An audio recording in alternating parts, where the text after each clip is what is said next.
Todo en esta vida se acaba, ¿no? Es una pena, pero es así. Pero también se acaba el mundo, ¿no?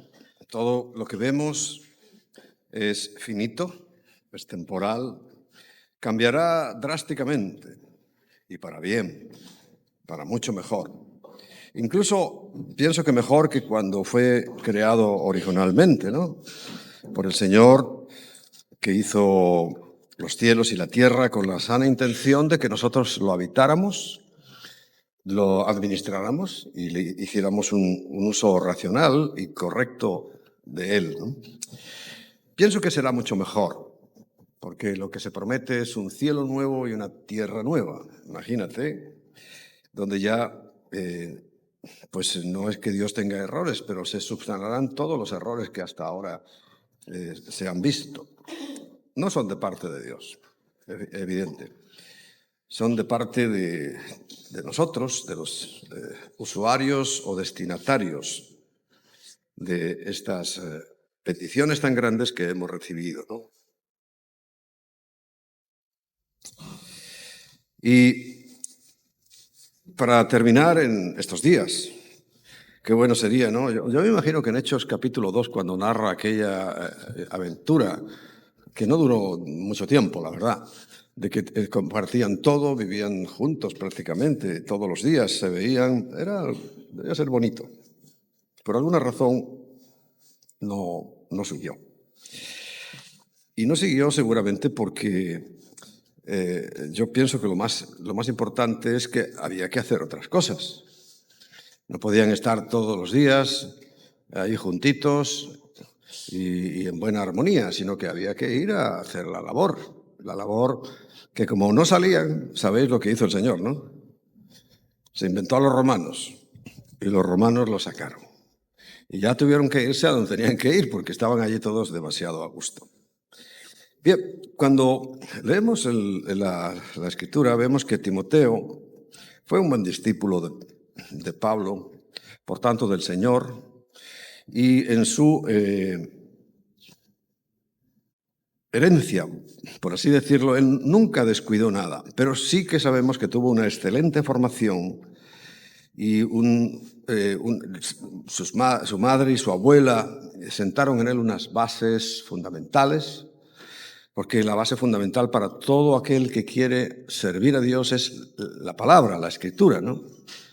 Yo me imagino que todos los días la estudiáis o la leéis, por lo menos. Hoy en día hay muchas herramientas para poder ampliar este conocimiento, ¿no? Pero le dice algo que a mí me inquieta y que al cabo de los años pues ya he visto que es verdad. Los años te van mostrando que Dios no se equivoca y que todo lo que dice en su palabra es verdad. Entonces, en la segunda carta que le escribe a Timoteo, en el capítulo 2, dice en el versículo 20, pero en una casa grande, claro, el primer día hablamos de las pequeñeces, pero hoy ya, bueno, podemos decir que es una casa grande. Estamos ya, hemos ampliado las estacas, hemos hecho una obra que siempre el Señor va a respaldar, pero se ha hecho, ¿no? De una u otra manera se ha hecho. Y nos hemos convertido en una casa grande, a nivel de aquí, local, pero también a nivel de la CCI en todas partes. Y dice que no solamente hay utensilios de oro y plata, o sea, no solamente hay joyitas, vosotros sois buenas joyitas, pero no solamente hay eso. Por eso digo que ya lo hemos podido comprobar al cabo de los años, que también hay instrumentos de madera y de barro, de todo. Pero la diferencia es que unos son para usos honrosos y otros para usos viles. La vileza es una definición que habla de maldad, ¿no?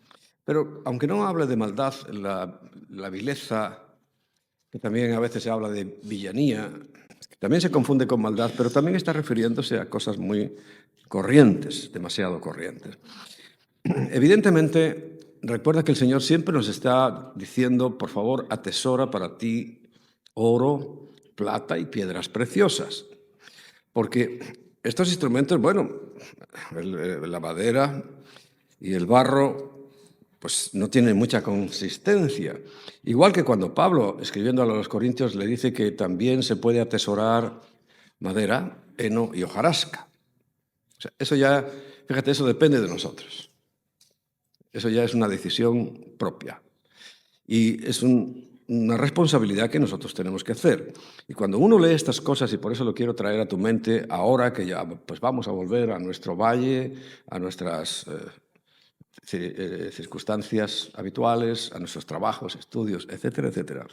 Que sepas que con estas actividades que forman parte de nuestra idiosincrasia, o sea, quiere decir, de nuestro ADN, y por eso el Señor nos concedió ciertas cosas, porque sabemos que estos momentos que nos recuerdan o tratamos de repetir o de emular aquello de Hechos, capítulo 2, de vivir juntos, de estar juntos, de compartir juntos, pues evidentemente no es toda la vida, ni allí funcionó ni hoy funcionaría, sino que es necesario porque eso nos va a primero nos enriquecemos unos a otros, nos animamos, salimos de aquí yo creo que con ganas. Algunos un poco como que medio se deprimen, dicen, se nos acaba esto, ya no voy a poder soportar al de al lado que roncaba, como qué bien roncaba, ¿eh? Afinaba de maravilla los ronquidos, se los iba contando toda la noche, todas las veces. No. Bueno, pero esas son las anécdotas, pero lo normal es que haya no sé, ahí se despierta un amor, se despierta una fraternidad, ese amor filial que es imprescindible para nosotros. No podemos vivir sin ese amor filial. Tenemos que, por supuesto, sobre todo a la hora de los ronquidos, aplicar el amor ágape, ese que es incondicional. Que a pesar de que le pegarías un zapatazo, pues lo amas por la mañana y dices, buenos días, ¿qué tal? ¿Dormiste bien? Y tú sabes que ha dormido fatal.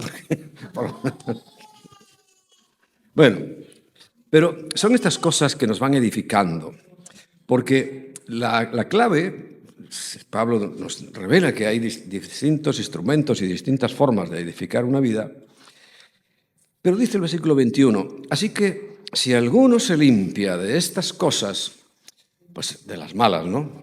Si alguno se limpia, ¿y cuándo te vas a limpiar? Bueno, primero es muy importante la motivación. Entonces, cuando estamos juntos, nos vamos motivando. Yo creo que esa es una de las claves por las que el Señor dice, quiero que estéis juntos, porque te motiva a las buenas obras, te motiva a la fe.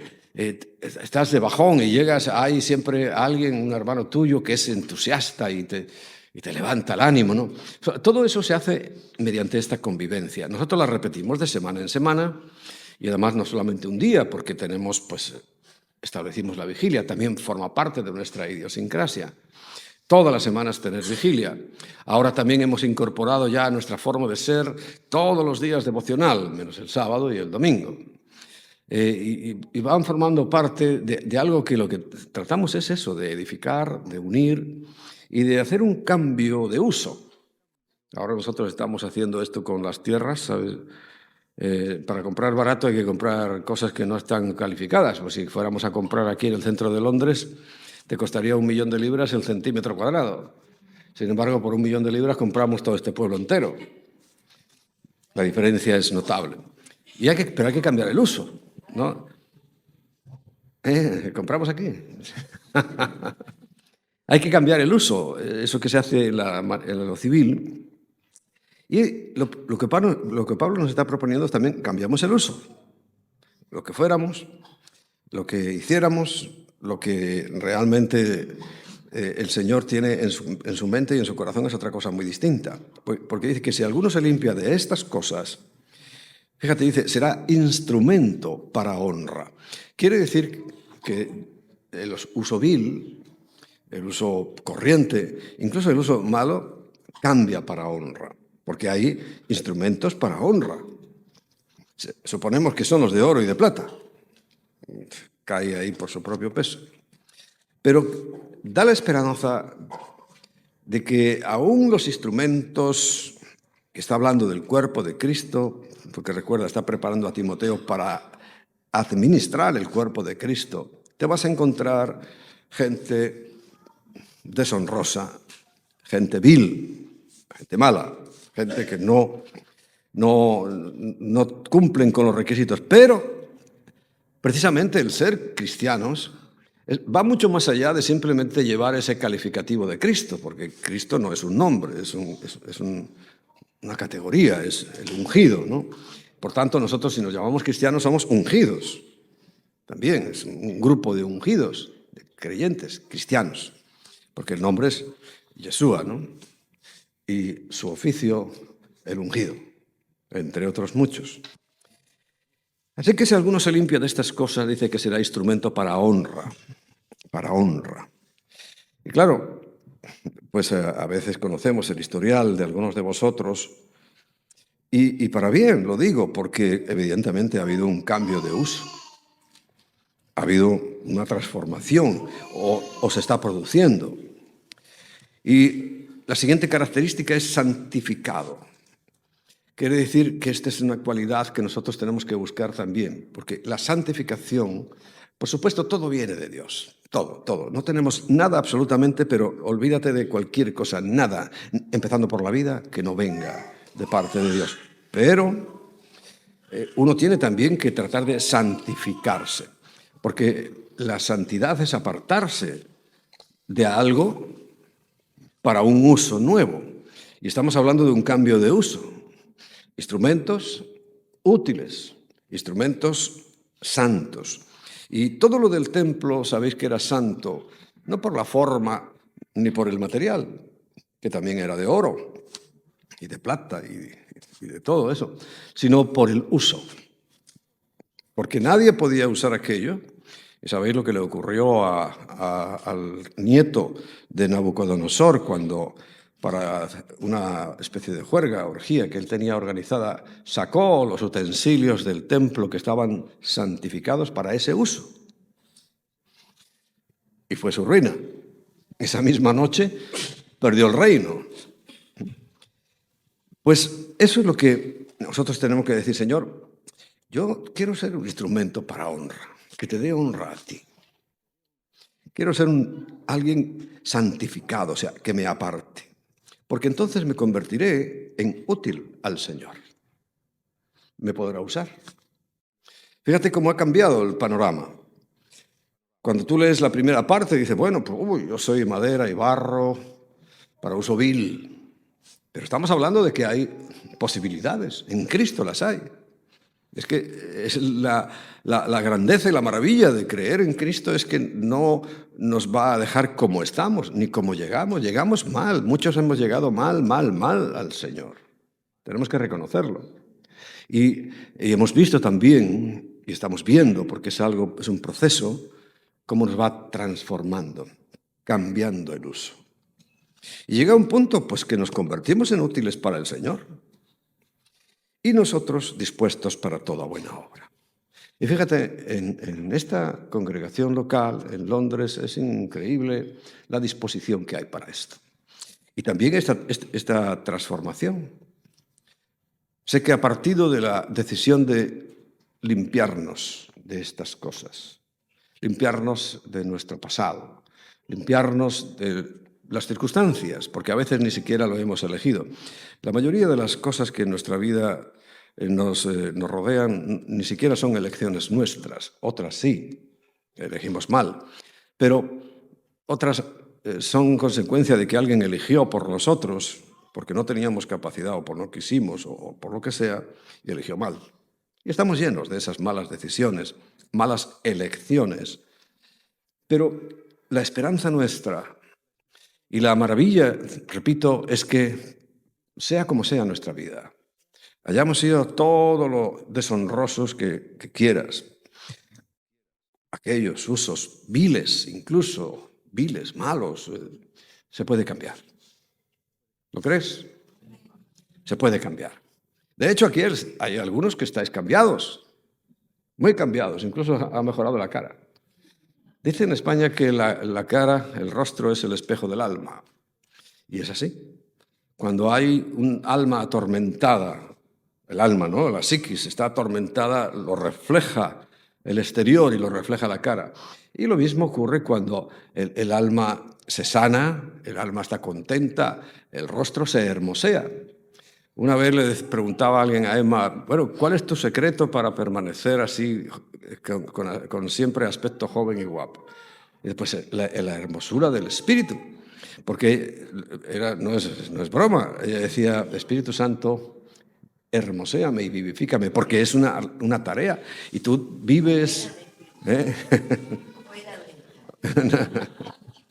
Y tú vives realmente para agradar a Dios y es que esa... A ver, ya, bueno, si esto es de hace 30 años, no es de hoy. Uno vive y se sabe, ¿no?, que la tensión, y no sé cuánta cantidad de músculos tenemos en la cara, un montón, ¿no? ¿Hay quién sabe eso? ¿Cuántos? Una cantidad de músculos tremenda. Entonces, cuando estás preocupado, arrugas el ceño y todo, ¡pum! Y de repente si algo te relaja, ¡pum!, simplemente el rostro vuelve otra vez a brillar, vuelve otra vez a manifestar que hay una paz en el corazón, ¿no? Bueno, y a partir de ahí nos da un montón de fórmulas, aquí para los viejarrones, porque esto de huye de las pasiones juveniles, que forma parte de la limpieza, no se lo está diciendo a los juveniles, está diciendo a los viejos. Huye de las pasiones juveniles, entre otras cosas porque ya no eres joven. Y todavía los viejos siguen ahí, y sigue la justicia, la fe, el amor y la paz. Síguela. Tuyo. Repito, hay cosas que uno tiene que decidir. Tú decides, sigue esas cosas. Ya deja de andar por ahí pajareando, como decir. Y céntrate en la fe, en el amor, en la paz. Esa paz que contribuye a la belleza interior y, por supuesto, la exterior, con los que de corazón limpio invocan al Señor. Y aquí estamos todos, somos este grupo, ¿no?, que de corazón limpio estamos invocando al Señor. Estamos poniéndole en nuestra boca, eso es invocar, pero estamos buscando y estamos agradándole en todo lo que da nuestro ser. Si no da más es porque no da más. Pero tendrás que reconocer conmigo que si te comparas con el año pasado, con el anterior, ha mejorado mucho la situación, ¿no? Ahora das mucho más. Ahora puedes manifestar una vida y esa vida es la que tienes dentro en el Señor, ¿no? Hombre, lamentablemente también hemos visto bajas. Bajas me refiero a personas que no han sido capaces o no han querido, por alguna razón, continuar con este proceso, porque te remito a lo que Emma nos compartió. Una cosa es entrar por una puerta y ¿qué haces después de que entras? Empieza el proceso. En la salvación, una de las cosas que yo entendí clarísimamente, y yo creo que todos lo entendemos, pero por si acaso te lo repito, porque ¿cuáles son los conceptos básicos que pueden cambiar absolutamente todo? Bueno, en nuestro entorno religioso en el que hemos crecido prácticamente todos, menos algunos, todos hemos crecido en un ambiente religioso, ¿cuál es su teología o su enseñanza? Que algún día alcanzarás la salvación. Está tan lejos.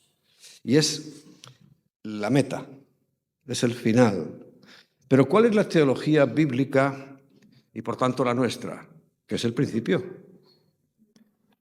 Una vez que entras en la salvación, ahí es que comienza todo. Ya no tienes que preocuparte, ¿será que llego a la meta? No, ya llegaste a la meta. A partir de ahí lo que estamos viendo esto, ¿no? Vemos esa transformación de instrumentos y de materiales, hasta sucios, que se van convirtiendo en usos buenos, en usos santos, en usos que le agradan a Dios y nos puede usar. Pero eso comienza a partir de que eres salvo. De tal manera que para la teología correcta, la salvación es el principio. Y por eso nosotros predicamos salvación.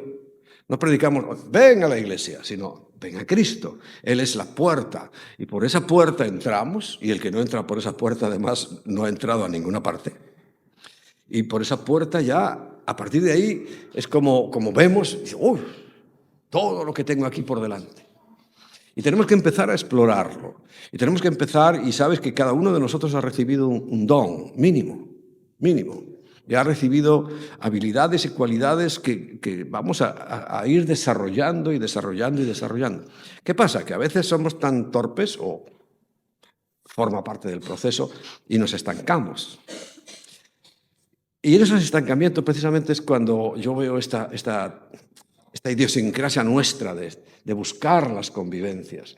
No todas las iglesias tienen una finca como tenemos en Madrid para campamentos, no todas, porque no lo tienen en su visión. Hay algunas que buscan, porque como hay 3 lugares, pues que pueden ir 3 iglesias. Pero en Madrid hay, ¿cuántas? 3.000 o 1.000 y pico, no sé cuántas, muchas, y solo pueden ir 3, porque solo hay 3 lugares. El cuarto somos nosotros, pero nosotros no lo desocupamos nunca. ¿Por qué? Porque anhelamos esto. Anhelamos el poder avanzar, porque esto es un salto.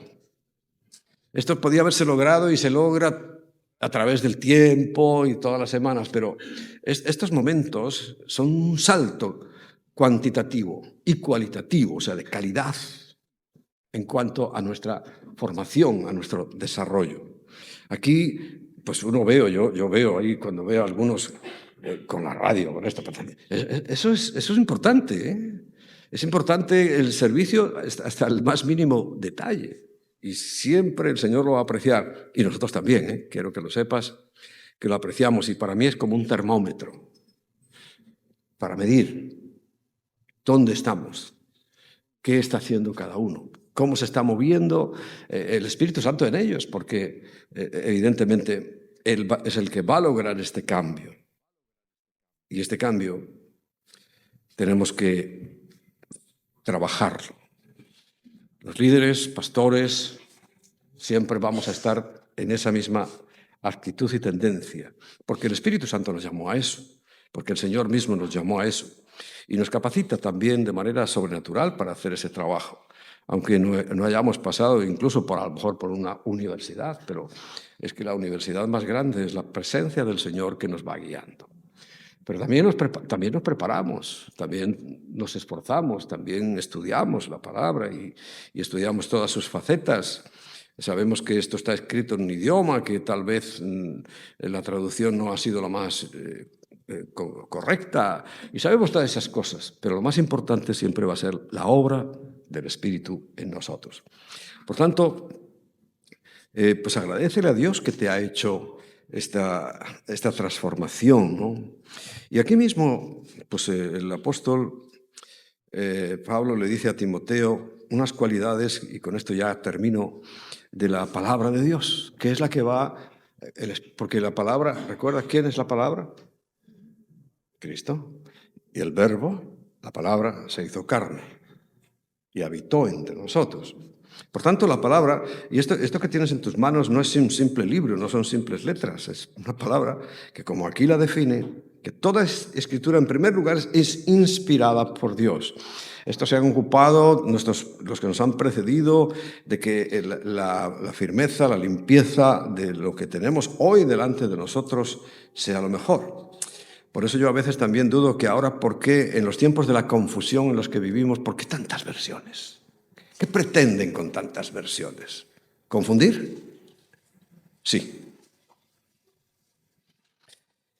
Y esa palabra es útil primero para enseñar. Pues que ¿cómo conozco yo a Dios si no es por su palabra? Para redarguir.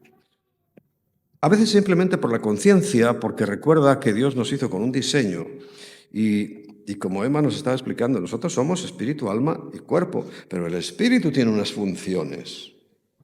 Entre las funciones del espíritu es la intuición, la conciencia y la comunión. La intuición es algo que lo vemos en cualquier situación, latitud del mundo, así estén aislados ahí en el bosque más profundo del Amazonas. Todas las personas tienen una intuición de que Dios está arriba. En ninguna cultura o incultura, llámale como quieras, la gente busca a Dios abajo, sino siempre van a alzar sus ojos, porque hay una intuición de que hay algo arriba. Y todos buscan arriba y ponen las cosas arriba. son falsas, porque hay un solo Dios, pero es la intuición.